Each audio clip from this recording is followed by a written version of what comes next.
গ্রাম বাংলার চিরচেনা পথে আজ এক ভিন্ন দৃশ্য। অটোরিকশায় মাইক লাগিয়ে ভোট চাইছেন প্রার্থী নিজেই। তিনি শরীয়তপুর ১ আসনের স্বতন্ত্র প্রার্থী মোহাম্মদ গোলাম মোস্তফা হাওলাদার। প্রতীক বরাদ্দের পর থেকেই নিজের কণ্ঠেই বার্তা পৌঁছে দিতে প্রতিদিন অন্তত ৫ থেকে ৬টি ইউনিয়নে ছুটে চলেছেন তিনি। তার এই ব্যতিক্রমী প্রচার নজর কেড়েছে ভোটারদের।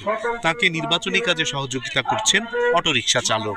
সারাদিন বাজারে প্রতি ইউনিয়নে ভালো প্রচারণা করে, আমি ওনার সাথে থাকি অটো ড্রাইভার হিসাবে।